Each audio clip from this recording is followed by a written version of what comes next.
Hi friends, നമുക്കിന്ന് പഠിക്കാനുള്ളത് NCERT text ബുക്കിലെ ഹിസ്റ്ററി ക്ലാസ്സുകളാണ്. 6ാം ക്ലാസ്സുകാരുടെ പുസ്തകമാണ് കേട്ടോ ഇന്ന് നോക്കുന്നത്. ചാപ്റ്റർ 1 ആണ്. ഇതെന്തായാലും നമുക്ക് ഇമ്പോർട്ടൻ്റ് ആയിരിക്കും. കാര്യം KAS, LSGS അതുപോലെ മറ്റ് ഇമ്പോർട്ടൻ്റ് ആയിട്ടുള്ള PSC എക്സാമുകൾക്കൊക്കെ ഇതിൽ നിന്നും ക്വസ്റ്റ്യൻസ് വരാം. അതുകൊണ്ട് നമുക്ക് സ്കിപ്പ് ചെയ്യാതെ ഓരോ പോയിൻറ്റും വളരെ വ്യക്തമായിട്ട് പഠിച്ചു പോകാം. What can we know about the past? നമുക്ക് പാസ്റ്റിനെ കുറിച്ച് എന്താണ് നമുക്ക് അറിയാൻ പറ്റുക എന്നുള്ളതാണ്. There are several things we can find out. What people ate, the kinds of clothes they wore, the house in which they lived. പല കാര്യങ്ങളും നമുക്ക് പഠിക്കാൻ പറ്റുമല്ലേ. പണ്ട് എന്ന് പറയുമ്പോഴത്തേക്ക് എന്തായിരുന്നു ആ പണ്ട് എന്നുള്ളത് നമുക്ക് പല രീതിയിൽ പല കാര്യങ്ങൾ വീക്ഷിക്കുന്നതിലൂടെ പഠിക്കാൻ പറ്റും. പണ്ടുള്ള ആൾക്കാർ എന്തായിരുന്നു ഭക്ഷിച്ചിരുന്നത്, അവർ ഏത് തരത്തിലുള്ള വസ്ത്രമാണ് ഉപയോഗിച്ചുകൊണ്ടിരുന്നത്, അതുപോലെ എങ്ങനെയുള്ള വീടുകളിലാണ് അവർ കഴിഞ്ഞിരുന്നത്. ഇത് കൂടാതെ നമുക്ക് പലരുടെയും ജീവിതങ്ങൾ ഒന്ന് പഠിക്കാം അല്ലേ. ഹണ്ടേഴ്സ്, വേട്ടയാടി ജീവിച്ചിരുന്നവർ. ഹേർഡേഴ്സ് എന്ന് പറഞ്ഞാൽ ഈ ഇടയന്മാർ, ആട്ടിടയന്മാരെന്നൊക്കെ പറയുന്നവർ. ഫാമേഴ്സ്, കൃഷിക്കാർ. അതുപോലെ തന്നെ ഭരണാധികാരികൾ, മർച്ചൻസ് എന്ന് പറഞ്ഞാൽ വ്യാപാരികൾ. പ്രീസ്റ്റ്, പുരോഹിതന്മാർ. ക്രാഫ്റ്റ്സ് പേഴ്സൺസ്, കരകൗശല വസ്തുക്കളൊക്കെ ഉണ്ടാക്കുന്നവർ. ആർട്ടിസ്റ്റ്, പലതരത്തിലുള്ള കലാകാരന്മാർ. മ്യൂസീഷ്യൻ, സംഗീതജ്ഞർ. സയൻറ്റിസ്റ്റ്, ശാസ്ത്രജ്ഞന്മാർ. ഇവരെല്ലാവരും എങ്ങനെയായിരുന്നു, ഇവരുടെ ഒരു ജീവിതം എങ്ങനെയായിരുന്നു എന്ന് പഠിക്കുന്നതും എന്താണ്, പാസ്റ്റാണ്. We can also find out about the games children played, the stories they heard, the plays they saw, the songs they sang. അപ്പോൾ ചെറിയ കാര്യങ്ങൾ വരെ ഇവിടെ പറയുന്നുണ്ടല്ലേ. കുട്ടികൾ കളിക്കുന്ന എന്തെങ്കിലും ഗെയിംസ് ആയിക്കോട്ടെ, അവർ കേട്ടിട്ടുള്ള സ്റ്റോറീസ്, കഥകളായിക്കോട്ടെ, പ്ലേസ് they saw, അവർ കണ്ടിട്ടുള്ള നാടകങ്ങളായിക്കോട്ടെ, അവർ പാടിയിട്ടുള്ള അല്ലെങ്കിൽ പാടി കേട്ടിട്ടുള്ള പാട്ടുകളാകട്ടെ, ഇതെല്ലാം തന്നെ പഴയതിലേക്ക് ലിങ്ക് ചെയ്യുന്നൊരു സാധനം ആണ്.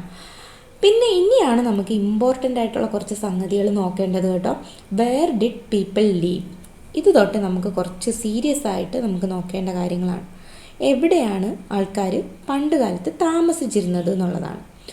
അപ്പം ഇതിൽ നമ്മൾ മാപ്പ് ഒന്ന് ജസ്റ്റ് നോക്കുക. Find the river Narmada on മാപ്പ് 1 എന്ന് പറയുന്നുണ്ട്. പേജ് നമ്പർ 2 നമുക്കതൊന്ന് നോക്കാം. മാപ്പിൽ നർമ്മദ ഒന്ന് ലൊക്കേറ്റ് ചെയ്യുക. എവിടെയാണ് നർമ്മദ? ജസ്റ്റ് ഒന്നിതിൽ ഡ്രോ ചെയ്ത് കാണിച്ചു തരാം നർമ്മദ എവിടെയാണെന്ന്. ഇവിടെയാണല്ലേ നർമ്മദ വരുന്നത്. ഈ ഒരു സെൻട്രൽ ഇന്ത്യ ഭാഗത്താണ് നർമ്മദ വരുന്നത്. അപ്പം നർമ്മദ എന്തിനാണ് നമ്മൾ ഇവിടെ പറഞ്ഞത്, നർമ്മദ റിവർ എന്തിനാണ് ഇവിടെ പറഞ്ഞതെന്ന് നോക്കണ്ടേ. People have lived along the banks of this river for several hundred thousand years. Highlighter ഒന്നും മാറ്റുക. ഓക്കെ, പല 100,000 ഇയേഴ്സിന് മുമ്പ് പീപ്പിൾ ഇവിടെ ഈ ഒരു റിവറിൻ്റെ ബാങ്ക്സ്, അതായത് തീരത്ത് താമസിച്ചിരുന്നു. Some of the earliest people who lived here were skilled gatherers, that is people who gathered their food. അപ്പോൾ ഇവിടെ ആരായിരുന്നു താമസിച്ചിരുന്നത്? സ്കിൽഡ് ഗ്യാദറേഴ്സ് ആയിരുന്നു. അതുപോലെ ദേ ഓൾസോ ഹണ്ടഡ് ആനിമൽസ് എന്നും ഇവിടെ ഒരു പോയിന്റ് പറയുന്നുണ്ട്. അതിനർത്ഥം ഇവർ സ്കിൽഡ് ഗ്യാദറേഴ്സും ആയിരുന്നു, അതോടൊപ്പം തന്നെ ഹണ്ടേഴ്സും ആയിരുന്നു അല്ലേ. നമ്മൾ പലപ്പോഴും പഠിക്കുമ്പോൾ പറയാറില്ലേ ഹണ്ടേഴ്സ് ആൻഡ് സ്കിൽഡ് ഗ്യാദറേഴ്സ് എന്ന്. അത് തന്നെയാണ്. അവർക്ക് എന്തൊക്കെയോ സ്കില്ലുകളുണ്ട്. അവരുടെ ഫുഡ് ഗ്യാദർ ചെയ്യാൻ വേണ്ടി, അവർക്ക് കഴിക്കാനുള്ള ആഹാരം ഗ്യാദർ ചെയ്യാൻ വേണ്ടി അവർക്ക് ഫുഡുണ്ട്. അവർ കുക്ക് ചെയ്താണോ കഴിക്കുന്നത്? അല്ല, ഇത് നൂറ്റാണ്ടുകൾക്ക് മുമ്പിലുള്ള കാര്യമല്ലേ പറയുന്നത്.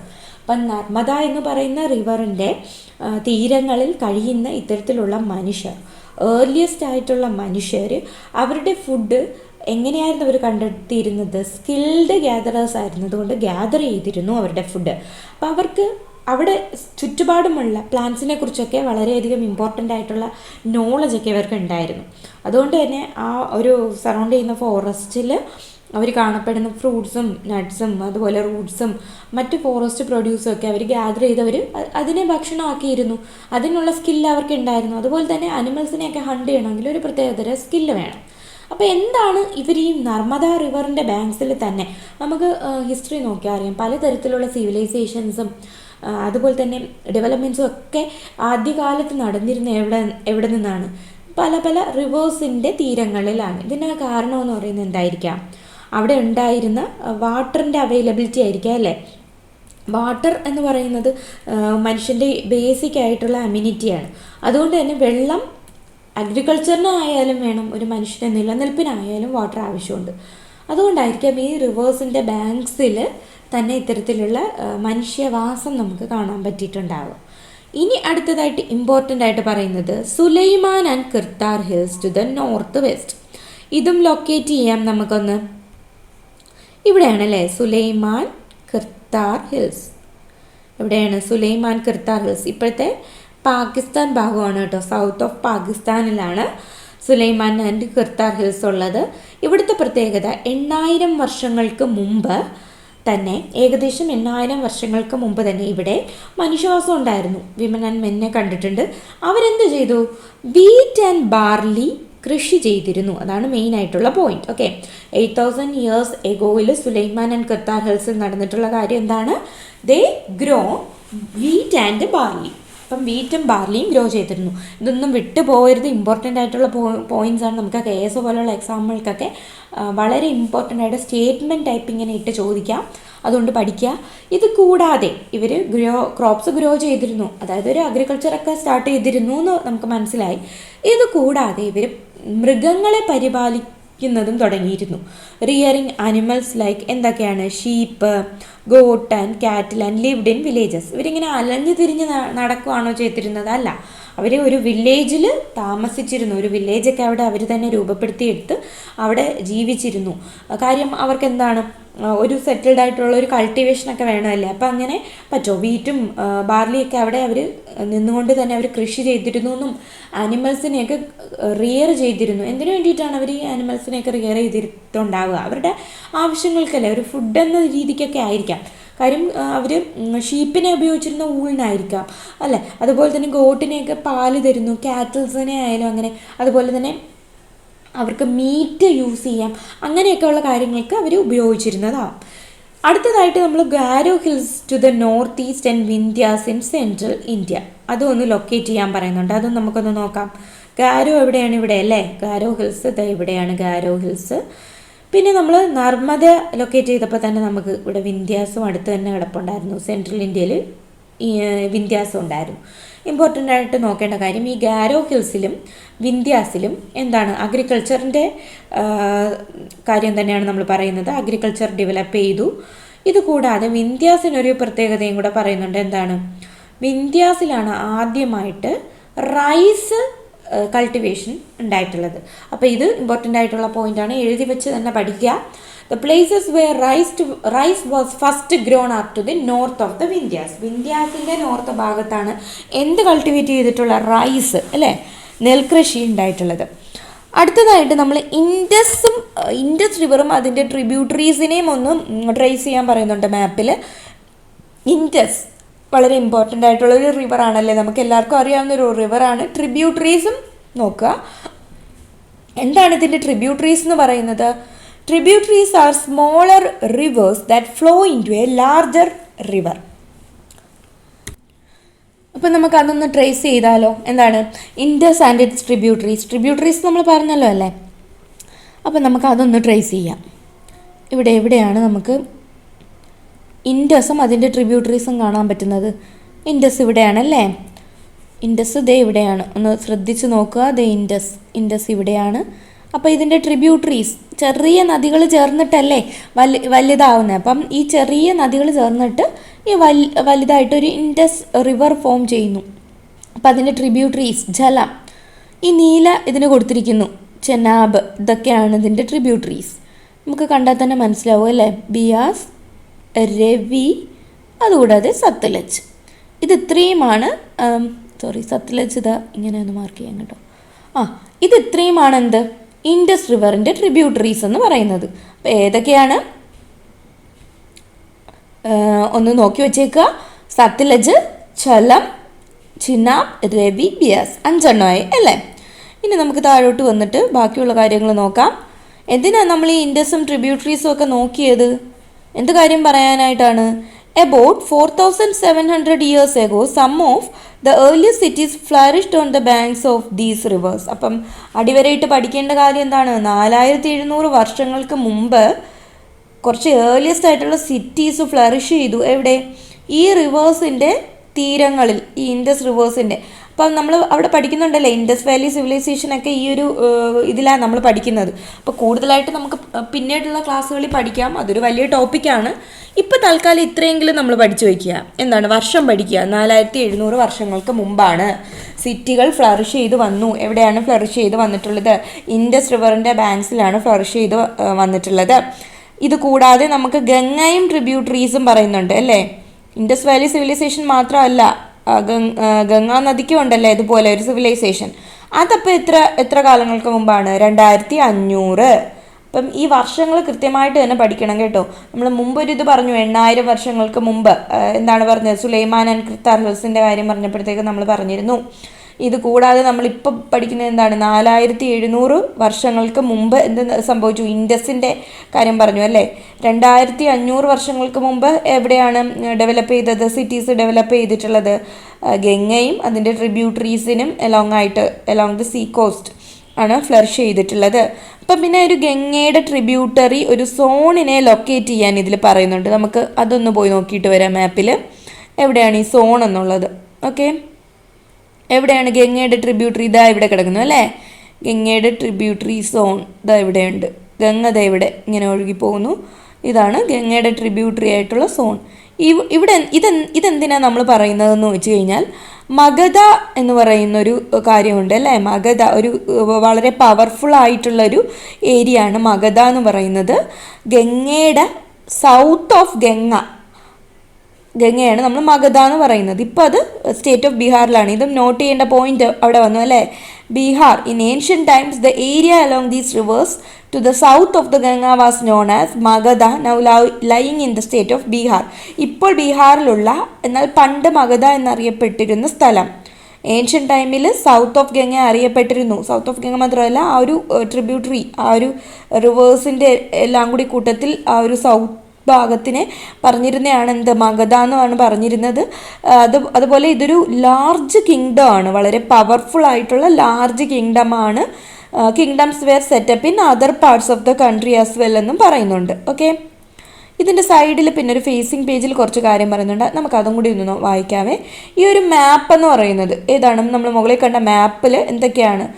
ഒരു സൗത്ത് ഏഷ്യ മാപ്പാണ് അല്ലേ. ഇതിൽ പ്രസൻറ്റ് കൺട്രീസ് ആയിട്ടുള്ള ഇന്ത്യ, പാകിസ്ഥാൻ, ബംഗ്ലാദേശ്, നേപ്പാൾ, ഭൂട്ടാൻ, ശ്രീലങ്കയൊക്കെ വരുന്നുണ്ട്. ഇത് കൂടാതെ നെയ്ബറിങ് കൺട്രീസ് ആയിട്ടുള്ള അഫ്ഗാനിസ്ഥാൻ, ഇറാൻ, ചൈന, മ്യാൻമർ ഒക്കെ ഉണ്ട്. ഈ സൗത്ത് ഏഷ്യ എന്ന് പറയുന്നത് ഒരു സബ് കോണ്ടിനെൻ്റ് ആയിട്ട് പറയുന്നുണ്ട്. എന്നിരുന്നാലും ഇതെന്താണ്? It is smaller than A continent എന്ന് പറയുന്നുണ്ട് അല്ലേ. ഒരു സബ് കോണ്ടിനെൻ്റ് എന്നാണ് പറയുന്നത്. അതായത് കോണ്ടിനെൻറ്റിനേക്കാൾ ഒരു ചെറുത് എന്നുള്ള അർത്ഥമല്ലേ, സബ് കോണ്ടിനെൻ്റ് ആണ്. എന്നാലും ഇവിടെ പറയുന്നത് ഒരു കോണ്ടിനെൻറ്റിനെക്കാട്ടിൽ വളരെ ചെറുതാണെങ്കിലും ഇത് വളരെ ലാർജ് ആണ്. And it is separated from the rest of Asia by seas, hills and mountains. ബാക്കിയുള്ള ഏഷ്യയുടെ ഭാഗങ്ങളിൽ നിന്ന് ഇതിനെ സെപ്പറേറ്റ് ചെയ്യുന്നത് സീസും ഹിൽസും മൗണ്ടെയ്ൻസും വഴിയാണ്. ഓക്കെ, അത് അത്ര നമുക്ക് ഒന്ന് വായിച്ചു വയ്ക്കാനുള്ളതേ ഉള്ളൂ. ഇനി നമുക്ക് നോക്കാം. Throughout people travel from one part of the subcontinent to another. അപ്പം ഈ ഒരു സബ് കോണ്ടിനെൻറ്റ് ഏഷ്യൻ സബ് കോണ്ടിനെൻറ്റിൽ നിന്നും ആൾക്കാർ ഒരു ഭാഗത്തു നിന്നും മറ്റൊരു ഭാഗത്തിലോട്ട് ഇങ്ങനെ പോയിക്കൊണ്ടിരുന്നു. Hills and high mountains including the Himalayas, deserts, rivers and seas made journeys dangerous at times but never impossible. അപ്പോൾ വളരെയധികം പാടാണല്ലേ ഹിമാലയവും അതുപോലെ തന്നെ പല പല നദികളും അതുപോലെ അറബിക്കടലും എല്ലാം ഇങ്ങനെ താണ്ടി ജേണി നടത്തുക എന്ന് പറഞ്ഞാൽ വളരെ ഡേഞ്ചറസ് ആയിട്ടുള്ള കാര്യമായിരുന്നു അന്നത്തെ കാലത്തൊക്കെ. അപ്പോൾ എന്നിരുന്നാൽ പോലും പക്ഷേ ഇത് ഇമ്പോസിബിൾ ആയിരുന്നില്ല. അതിനർത്ഥം എന്താണ്? മെന്നും വിമണും ഈ യാത്ര ഇങ്ങനെ തുടർന്നിരുന്നു. എന്തിനു വേണ്ടിയിട്ടായിരിക്കും? ചുമ്മാതെയാണോ? പല പല കാര്യങ്ങൾക്കായിരിക്കും അല്ലേ. അവരുടെ ലൈവ്ലിഹുഡ്, ജീവിതം നോക്കാൻ വേണ്ടിയിട്ടായിരിക്കും, ജോലിക്ക് പോലെ പോകുന്നതായിരിക്കും. അതുപോലെ തന്നെ പല പല കാരണങ്ങൾ, ഈ നാച്ചുറൽ ഡിസാസ്റ്റേഴ്സൊക്കെ വരുമല്ലോ, ഫ്ലഡ്, അതായത് വെള്ളപ്പൊക്കവും ഡ്രൗട്ട്, അതായത് വെള്ളം ഒട്ടും തീരെ ഇല്ലാത്ത അവസ്ഥയല്ലേ, നമ്മളെന്താ പറയുന്നത്, വരൾച്ചയൊക്കെ വരുമ്പോഴും ഒക്കെ ഇതുപോലെ പോയിരുന്നു. അതുപോലെ തന്നെ ആൾക്കാർ മാർച്ച് ചെയ്തിരുന്നു. എന്തിനു വേണ്ടിയിട്ടാണ്? മറ്റുള്ളവരുടെ ലാൻഡ് പിടിച്ചെടുക്കാൻ വേണ്ടിയിട്ടൊക്കെ ആൾക്കാർ ഇങ്ങനെ പോയിരുന്നു. Besides merchants travelled with caravans or ships carrying valuable goods from place to place. Merchants, വ്യാപാരികൾ എന്തിനാണ് വന്നിരുന്നത്? അവരുടെ വ്യാപാരം നടത്താൻ വേണ്ടിയിട്ട്. അങ്ങനെ പോയിരുന്നു. പിന്നെ റിലീജിയസ് ആയിട്ടുള്ള ടീച്ചേഴ്സ് അങ്ങനെയുള്ളവരും ഇതുപോലെ നടന്നിരുന്നു. എന്തിനാന്ന് അവരുടെ ആ ഒരു റിലീജിയസ് ഇൻസ്ട്രക്ഷനും കാര്യങ്ങളും ഒക്കെ മറ്റുള്ളവരിലേക്ക് എത്തിക്കാൻ വേണ്ടി വില്ലേജ് തോറും നടന്നിരുന്നു, അല്ലെങ്കിൽ ടൗണുകൾ തോറും നടന്നിരുന്നു. പിന്നെ ചില ആൾക്കാരുണ്ട് ഒരു അഡ്വഞ്ചർ എന്ന രീതിയിലല്ലേ, ഒരു ട്രാവൽ അഡ്വഞ്ചർ എന്ന രീതിയിൽ മറ്റുള്ള പ്ലേസുകൾ ഡിസ്കവർ ചെയ്യാനും ആ ഒരു എക്സൈറ്റ്മെൻറ്റിനും ഒക്കെ വേണ്ടിയിട്ട് പോയിരുന്ന ആൾക്കാരുമുണ്ട്. All this led to the sharing of ideas between people. എന്തൊക്കെ തന്നെ ആയിരുന്നാലും ഇത്രയും കാരണങ്ങൾ കൊണ്ട് ആൾക്കാർ മറ്റൊരു സ്ഥലത്തേക്ക് പോയിരുന്നു എങ്കിലും അവസാനം ഒരു കാര്യത്തിലൊരു കോമൺ കാര്യം വരുന്നത് എന്താണെന്ന് വെച്ചാൽ അവർ പലതരത്തിലുള്ള ഐഡിയാസ് അവിടെ ഷെയർ ചെയ്തിരുന്നു അല്ലേ. ഒരാളോ മറ്റൊരു സ്ഥലത്തോട്ട് പോയി അവിടെ ഉള്ള ഐഡിയാസ് അയാൾ എടുക്കുന്നു, അതുപോലെ തന്നെ അയാളുടെ ഐഡിയ മറ്റൊരു ഇടത്തോട്ട് എത്തുന്നു. അങ്ങനെ എക്സ്ചേഞ്ച് ഓഫ് ഐഡിയാസ് അവിടെ വരുന്നുണ്ട്. Why do people travel now A days? എന്തിനാണ് ഇപ്പോഴും ആൾക്കാർ ഇതുപോലുള്ള പല പല കാരണങ്ങൾ കൊണ്ട് തന്നെയാണ് ട്രാവൽ ചെയ്യുന്നത്. Look at map once more, hills, mountains and seas from the natural frontiers of the subcontinent. While it was difficult to cross these frontiers, those who wanted could and did scale the mountains and cross the roads. നമ്മൾ പറഞ്ഞിരുന്നു അല്ലേ, ബുദ്ധിമുട്ടാണ്, എന്നിരുന്നാലും പോകുന്നവരൊക്കെ ഉണ്ടായിരുന്നു അന്നത്തെ കാലത്ത്. People from across the frontiers also came into subcontinent and settled here. അങ്ങോട്ട് പോകുന്നവരുണ്ടായിരുന്നു, പിന്നെ കുറേയധികം ആൾക്കാർ ഇങ്ങോട്ടൊക്കെ വരുന്നവരുണ്ടായിരുന്നു, എന്നിട്ട് ഇവിടെ സെറ്റിൽ ചെയ്യുന്നവരുണ്ടായിരുന്നു. ഇത്തരത്തിലുള്ള മൂവ്മെൻറ്റ്സ് അല്ലേ എന്താണ് ചെയ്തത്, കൾച്ചറൽ ട്രഡീഷനെ എൻറിച്ച് ചെയ്യുകയാണ് ചെയ്തത്. അപ്പോൾ മൂവ്മെൻറ്റിലൂടെ എന്താണ് സംഭവിച്ചത്, കൾച്ചറൽ ട്രഡീഷൻ എൻറിച്ച് ആയി. People have shared new ways of calving stone, composing music and even cooking food over several hundreds of years. അപ്പോൾ ആദ്യമൊക്കെ എന്ന് വെച്ച് കഴിഞ്ഞാൽ ഫുഡ് കുക്കിംഗ് ഒക്കെ ഉണ്ടായിരുന്നോ? ഇല്ല അല്ലേ. അപ്പോൾ പലയിടത്തുനിന്നും ഐഡിയാസ് ഷെയർ ചെയ്ത് അതെല്ലാം വന്നു. മ്യൂസിക് കമ്പോസിഷനിലായാലും സ്റ്റോൺ കാർവിങ്ങിലായാലും അതുപോലെ തന്നെ സെവറൽ 100 ഇയേഴ്സിൽ കുക്കിങ്ങും മറ്റുള്ളിടത്തുനിന്നും ഒക്കെ അതിൻ്റെ ഐഡിയാസും എല്ലാം ഇങ്ങോട്ടേക്ക് എത്താൻ തുടങ്ങി. ഇനി ഇമ്പോർട്ടൻ്റ് ആയിട്ടുള്ളൊരു കാര്യം നോക്കേണ്ടത് നെയിംസ് ഓഫ് ലാൻഡ് ആണ് കേട്ടോ. ഇന്ത്യ എന്ന പേര് വന്നതിൻ്റെ കാരണം ഇവിടെ വ്യക്തമായിട്ട് പറയുന്നുണ്ട്, അത് നമുക്ക് നോക്കാം. 2 of the words we often use for our country are India and Bharat. Important ആയിട്ടുള്ള പോയിന്റ് അടിവരയിട്ട് പഠിച്ചോളൂ. ഇന്ത്യ ആൻഡ് ഭാരത് എന്നാണ് നമ്മുടെ രാജ്യത്തെ വിളിക്കുന്ന 2 പേരുകൾ. അപ്പം അതെങ്ങനെ വന്നു? ഇന്ത്യ എന്ന് പറയുന്ന ആ ഒരു വാക്ക് എങ്ങനെ വന്നു? ഇൻഡസിൽ നിന്നും വന്നു എന്ന് പറയുന്നു. ഇൻഡസ് എന്ന് പറഞ്ഞാൽ സിന്ധു എന്നാണ് സാൻസ്ക്രിറ്റിൽ അർത്ഥം. അതാരാണ് അങ്ങനെ പറഞ്ഞത്? Iranians and Greeks. ആരാണ്? ഇറാനിയൻസ് ആൻഡ് ഗ്രീക്സ് ആണ് അങ്ങനെ പറഞ്ഞിട്ടുള്ളത്. അപ്പോൾ നമുക്ക് വ്യക്തമായിട്ട് നോക്കാം. Iranians and Greeks who came through the northwest about 2500 years ago and were familiar with the Indus called it the Hindos or the Indos. അവരെന്തെന്നാണ് വിളിച്ചിരുന്നത്? ഇൻഡസിനെ ഹിന്ദോസ് അല്ലെങ്കിൽ ഇൻഡോസ് എന്നാണ് വിളിച്ചിരുന്നത്. ഇൻഡസ് റിവറിനെ ആരാ വിളിച്ചിരുന്നത്? Iranians and Greeks. അവർ നോർത്ത് വെസ്റ്റിലൂടെയാണ് വന്നത്.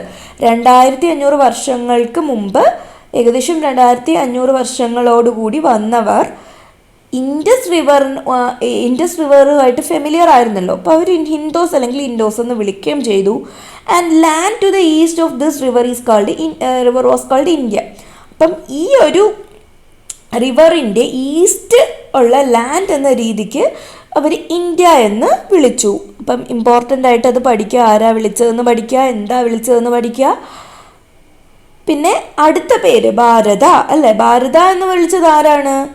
നോർത്ത് വെസ്റ്റിലുള്ള കുറച്ച് ആൾക്കാരെയാണ് അങ്ങനെ അറിയപ്പെട്ടിരുന്നത്. Okay, Bharata was used for a group of people who lived in the north west and who were mentioned in the Rigveda. ഈ ഇത്തരത്തിലുള്ള ഭാരത എന്ന് പറയുന്ന ആ ആൾക്കാരെ ഋഗ്വേദത്തിലും മെൻഷൻ ചെയ്തിട്ടുണ്ട് അല്ലേ. പഴയ വേദങ്ങൾ നമ്മൾ പറയില്ല, അതാണ്. അപ്പം ഋഗ്വേദ എന്ന് പറയുന്നത് സംസ്കൃതത്തിലെ ഏർലിയസ്റ്റ് ആയിട്ടുള്ള കോമ്പോസിഷൻ ആണ്. ഇതെപ്പോഴാണ്? 3500 വർഷങ്ങൾക്ക് മുമ്പുള്ള കാര്യമാണ് കേട്ടോ. ഈ ഋഗ്വേദയൊക്കെ ഉണ്ടാകുന്ന ആ ഒരു സമയത്ത് അതിൽ മെൻഷൻ ചെയ്തിരുന്ന ആൾക്കാരാണ് ഈ ഭാരത. അങ്ങനെയാണ് ഭാരത എന്ന് പറയുന്ന പേര് കിട്ടിയത്. പിന്നെ ഇതെന്ത് ചെയ്തു? കൺട്രിക്ക് തന്നെ ആ ഒരു പേര് ഭാരത എന്ന് പറയുന്നൊരു പേര് കൊണ്ടുവന്നു. അടുത്തതായിട്ട് പറയുന്നു finding out about the past. പാസ്റ്റിനെ കുറിച്ച് നമ്മൾ എങ്ങനെയാണ് പഠിക്കുന്നത്, എങ്ങനെയാണ് നമ്മൾ ഈ പാസ്റ്റിനെ കുറിച്ച് അറിയുന്നത്, എങ്ങനെയാണ്? പലതരത്തിൽ നമുക്ക് അറിയാം അല്ലേ. പലതരത്തിൽ അറിയാം. There are several ways of finding out about the past.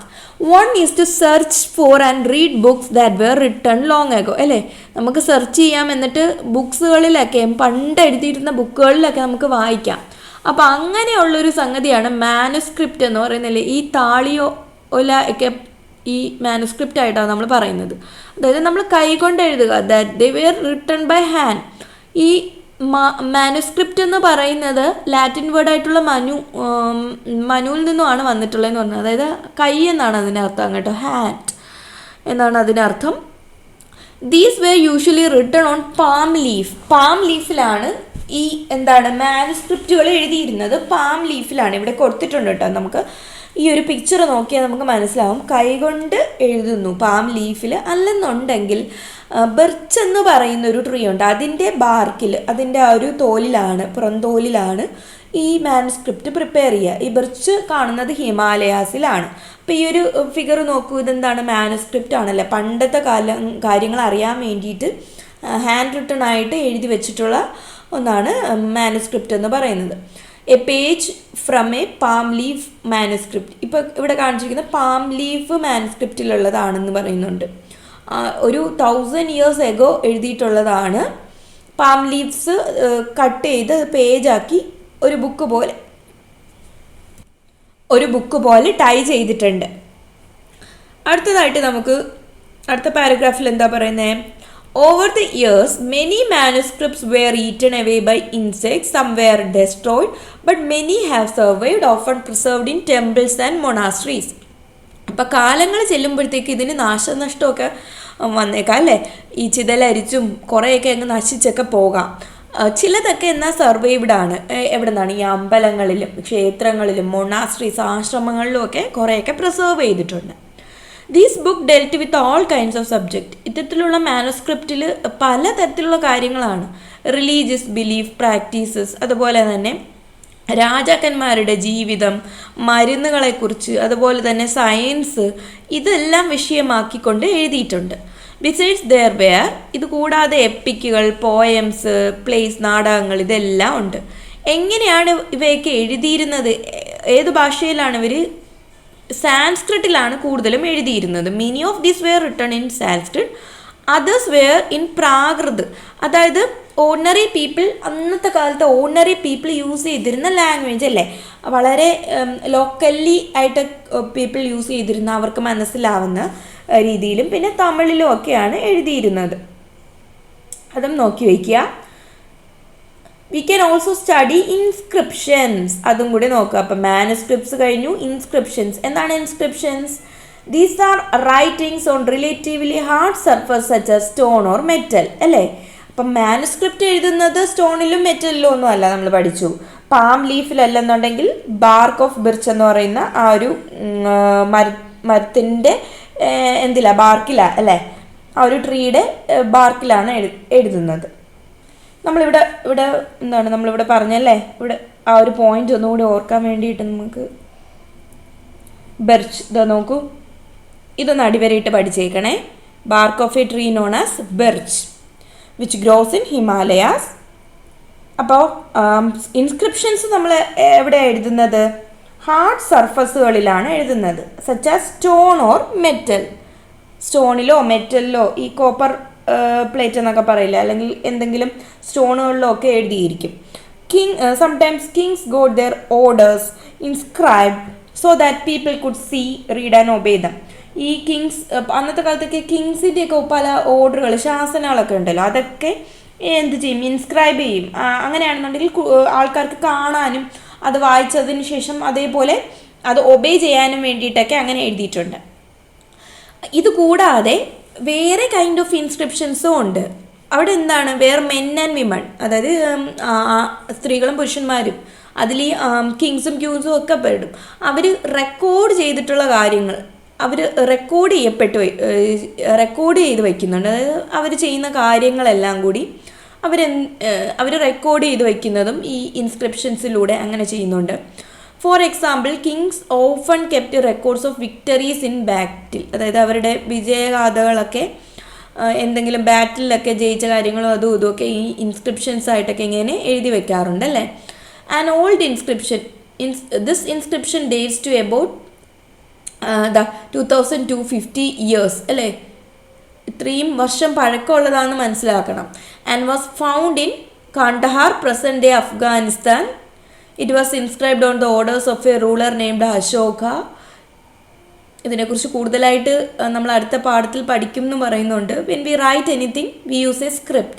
Scripts consist of letters or signs. When we read what is written or speak, we use a language. This inscription was inscribed in two different scripts and languages, Greek and Aramaic, which were used in the area.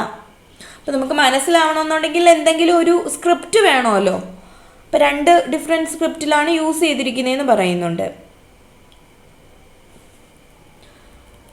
There were many other things that were made and used in the past. Those who study these objects are called archaeologists. അല്ലേ, അപ്പം നമ്മൾ സ്ഥിരമായിട്ട് ഇങ്ങനെ history പറയുമ്പോഴത്തേക്ക് archaeologist അല്ലെന്നുണ്ടെങ്കിൽ historian എന്നൊക്കെ ഉപയോഗിക്കുന്ന വാക്കുകളാണ് അല്ലേ. ആർക്കിയോളജിസ്റ്റ് പുരാവസ്തു ഗവേഷകർ. ഓക്കെ, എന്താണ് പുരാവസ്തു ഗവേഷകരാണ്.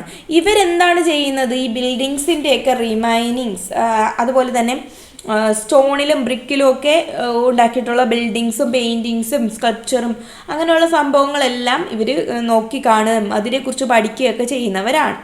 ഇത് കൂടാതെ ഇവർ ഒരുപാട് എക്സ്പ്ലോറേഷൻസ് ഇവർ നടത്താറുണ്ട്, എക്സ്കവേറ്റ് ചെയ്യാറുണ്ട്, അതായത് കുഴിച്ചൊക്കെ പല പല കാര്യങ്ങൾ എടുക്കാറുണ്ട്. ഈ ടൂൾസൊക്കെ അവർ പണ്ട് കാലത്ത് ഉപയോഗിച്ചിരുന്ന ടൂൾസൊക്കെ അവർ നോക്കുന്നത് അങ്ങനെയാണ്, കുഴിച്ചതിന് ശേഷം അവർ നോക്കും. അപ്പോൾ അവർക്ക് വെപ്പൺസും പോട്ട്സ് പണ്ട് കാലത്ത് ഉപയോഗിച്ചിരുന്ന എന്തെങ്കിലും യൂട്ടൻസിൽസ്, ഈ പാൻസോ ഓർണമെൻറ്റ്സോ കോയിൻസോ ഒക്കെ അവർക്ക് ലഭിക്കുന്നതാണ്. അപ്പോൾ ഈ ഒബ്ജക്റ്റ് എന്ന് പറയുന്നത്, ഈ കിട്ടുന്ന ഒബ്ജക്റ്റ് ചിലപ്പോൾ എന്തായിരിക്കാം, സ്റ്റോണിൽ ഉപയോഗിച്ചിട്ടല്ല സ്റ്റോണിൽ മെയ്ഡ് ചെയ്തിട്ടുള്ളതായിരിക്കാം, ബോണിൽ ആയിരിക്കാം, ബ്ലാക്ക് ക്ലേ അല്ലെന്നുണ്ടെങ്കിൽ മെറ്റൽ ആയിരിക്കാം, അങ്ങനെ പലതരത്തിലുള്ള ഒബ്ജക്ട്സ് ആയിരിക്കാം.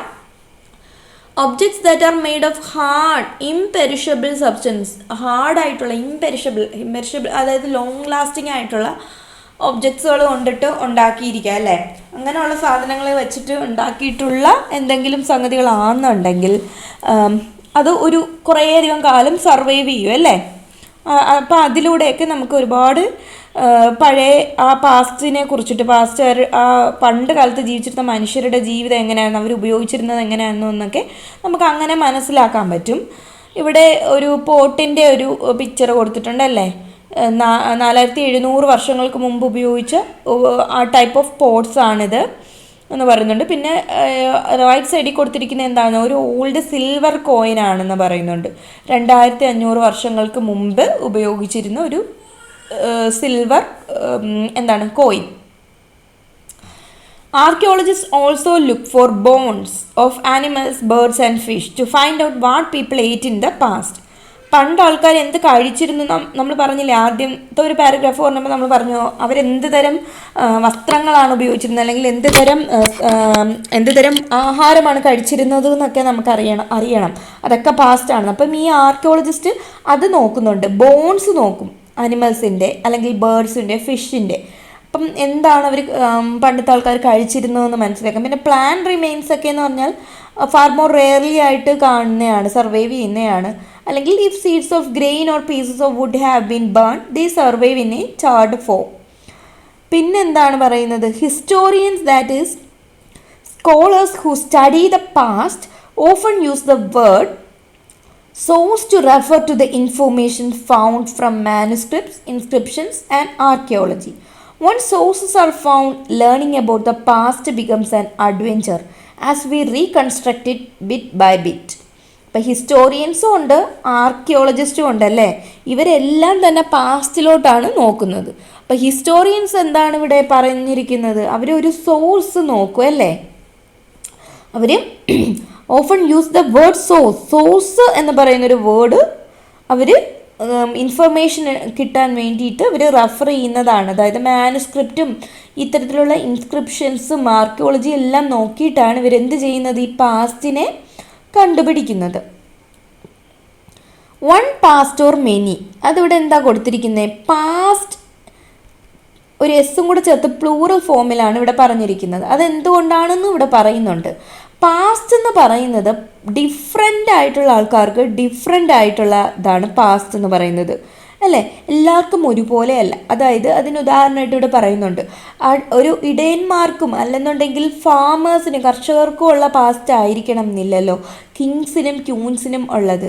അതുപോലെ തന്നെ മർച്ചൻസ് വ്യാപാരികളുടെ പാസ്റ്റ് ആയിരിക്കില്ല ക്രാഫ്റ്റ് പേഴ്സണുള്ളത്. അപ്പം പലതും വ്യത്യസ്തമായിരിക്കും. Also, as is true even today, people follow different practices and customs in different parts of the country.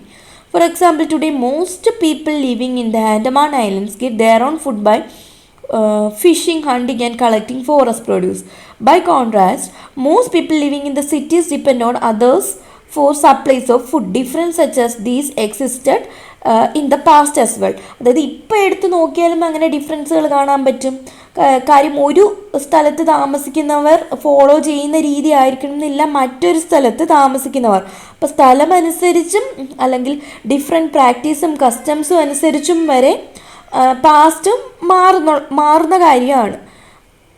ഇത് കൂടാതെ മറ്റൊരു ഡിഫറൻസ് പറയുന്നുണ്ട്. We know A great deal about Kings and the battles they fought because they kept records of their victories. നമ്മൾ പറഞ്ഞില്ലേ, രാജാക്കന്മാർക്കൊക്കെ അല്ലെന്നുണ്ടെങ്കിൽ അന്ന് പണ്ടുകാലത്ത് താമസിച്ചിരുന്നവർക്ക് തന്നെ ഈ ഇൻസ്ക്രിപ്ഷൻസ് ഇങ്ങനെ ചെയ്യാന്നുള്ളൊരു സ്വഭാവം ഉണ്ടായിരുന്നു. അവരുടെ വിക്ടറീസ് ഒക്കെ അവർ എഴുതി സൂക്ഷിക്കുക എന്നുള്ളത്. അപ്പോൾ generally ordinary people such as hunters, fishing, folk gatherers, farmers or herders did not keep records of what they did. അപ്പം അവിടെ ഒരു ഇത് വരുന്നതെന്ന് വെച്ച് കഴിഞ്ഞാൽ അന്നത്തെ ആൾക്കാർ എഴുതിയിരുന്നു എന്ന് പറയുന്നു. അതിൽ ഈ നമ്മൾ പറഞ്ഞു രാജാക്കന്മാരും രാജ്ഞിമാരും അല്ലെങ്കിൽ അങ്ങനെ ഉള്ള ആൾക്കാരും ഉണ്ട്. അപ്പോൾ ശരിക്കും കൂടുതലും അങ്ങനെ നമ്മൾ പറയുന്നുണ്ടെങ്കിലും വളരെ ഓർഡിനറി ആയിട്ടുള്ള പീപ്പിളൊന്നും മിക്കപ്പോഴും ഇങ്ങനെ റെക്കോർഡുകൾ സൂക്ഷിക്കാറില്ല, അല്ലേ?